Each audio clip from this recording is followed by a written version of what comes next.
सकते हैं। हमें इकोनॉमिक्स नहीं पढ़नी है क्योंकि हमारे सिलेबस में इकोनॉमिक्स नहीं दिया गया, इकोनॉमी दिया गया। हाँ, कुछ टर्म पढ़ सकते हैं इकोनॉमी के, लेकिन पूरी इकोनॉमिक्स नहीं पढ़ेंगे क्योंकि हम ऑप्शनल नहीं पढ़ रहे हैं।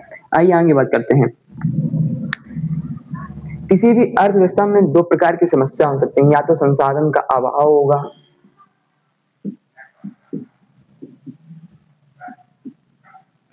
दूसरा आवंटन की समस्या।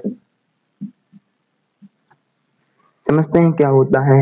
यदि किसी संसाधन का अभाव है तो हम उसका आयात कर सकते हैं, यानी कि इंपोर्ट कर सकते हैं।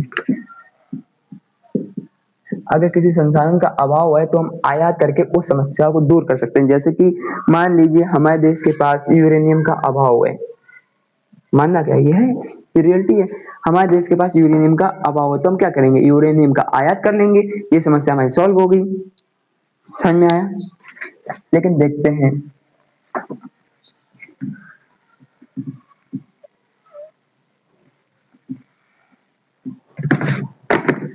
जैसे कि भूमि एक संसाधन है ना, भूमि यानी कि लैंड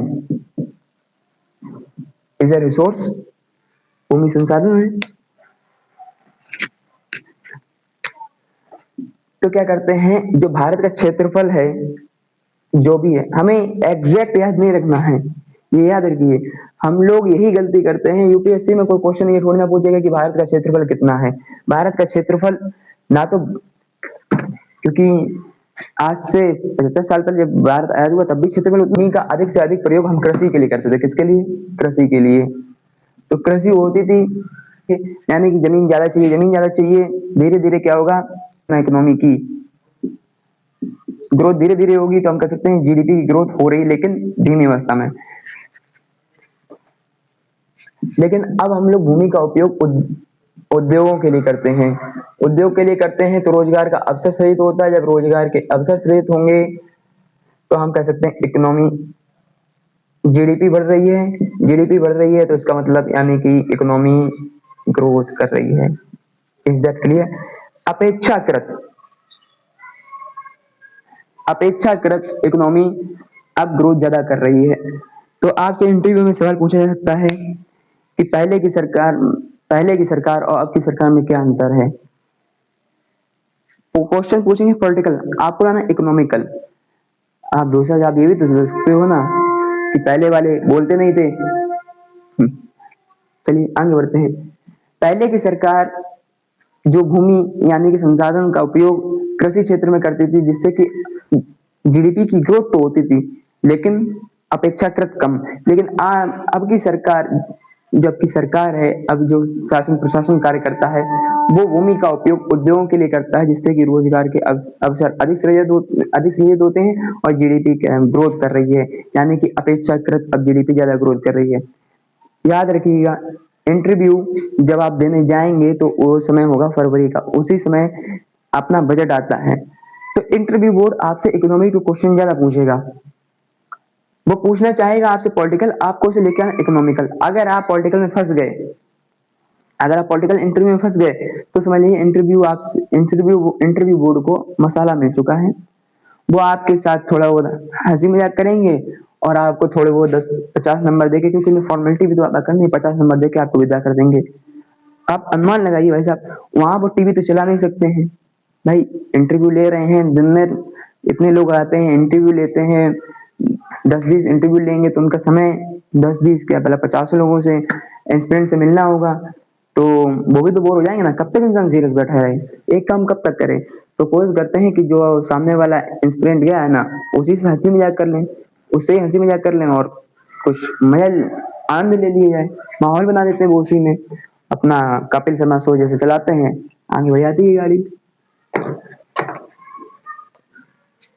और दूसरा क्या होता है, पहला अगर आपके पास संसाधनों का अभाव है तो आप क्या करेंगे, आयात। दूसरा आवंटन का तरीका आपको सुधारना पड़ेगा। जैसे कि भूमि था, ये आवंटित कृषि के लिए किया गया, अभी उद्योग के लिए किया गया, जीडीपी ग्रोथ कर रही है।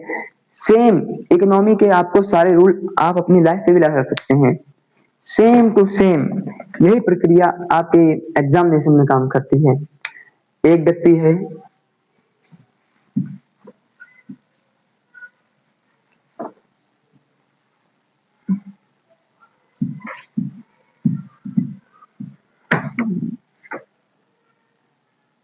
जो राजस्थान के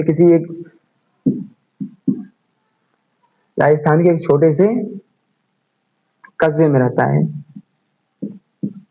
उसे भी बनना है। बहुत बढ़िया, आईएएस। उसे भी आईएएस बनना है, लेकिन उसके पास संसाधनों का अभाव